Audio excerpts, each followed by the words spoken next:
Salut tout le monde! Dans cette vidéo, nous allons voir comment débuter avec React Native en créant notre toute première application. Cette vidéo couvrira l'installation du projet, la configuration de l'environnement et la création de votre première application Android avec React Native. La première étape consiste à configurer notre projet. Pour cela, je recommande d'utiliser Visual Studio Code. C'est un éditeur très facile à utiliser et complètement gratuit.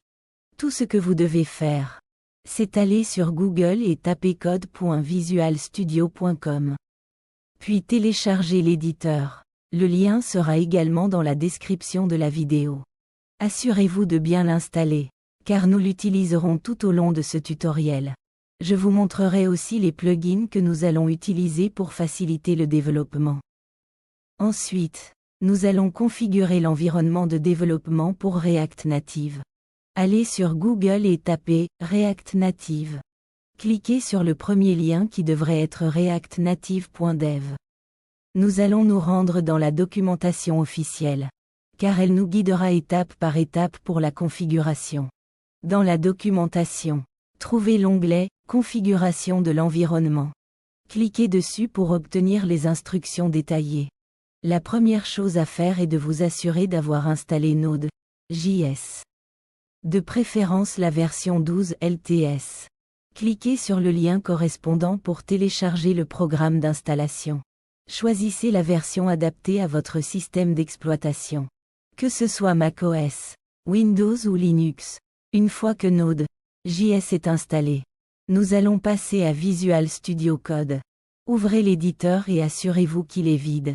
Prêt à recevoir notre projet. Avant de créer notre projet, je vais vous montrer les extensions que j'utilise pour coder en React Native. Dans Visual Studio Code, j'utilise principalement deux plugins. Babel JavaScript, qui améliore la syntaxe JavaScript moderne. React Native Tools, indispensable pour le développement React Native. Vous pouvez installer d'autres extensions en fonction de vos préférences. Mais ces deux-là suffiront pour ce tutoriel. Maintenant, nous allons créer notre premier projet React Native. Pour cela, ouvrez votre terminal ou votre console et tapez la commande suivante. npx expo init mon premier projet. Cela va initialiser un nouveau projet expo. Vous aurez quelques options, mais pour l'instant, choisissez simplement un projet vide. Une fois le projet créé, nous allons utiliser l'application Expo pour tester notre application sur un appareil Android. Allez sur le Google Play Store et recherchez l'application Expo Go.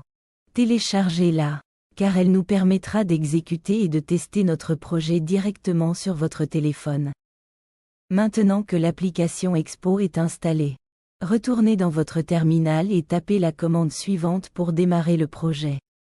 Expo Start. Cela va lancer le projet et générer un QR code. Scannez ce QR code avec l'application Expo Go sur votre téléphone. Et vous pourrez voir votre première application React Native en action. Maintenant que votre projet est en cours d'exécution, parlons un peu de l'organisation du projet. Dans le répertoire de votre projet, vous trouverez un fichier appelé app.js. Ce fichier est le cœur de votre application. C'est ici que vous allez écrire le code pour définir l'interface utilisateur et la logique de votre application. Vous pouvez ouvrir ce fichier avec Visual Studio Code et commencer à modifier le contenu pour personnaliser votre application. Je vous recommande de vous familiariser avec la structure de base des composants React Native.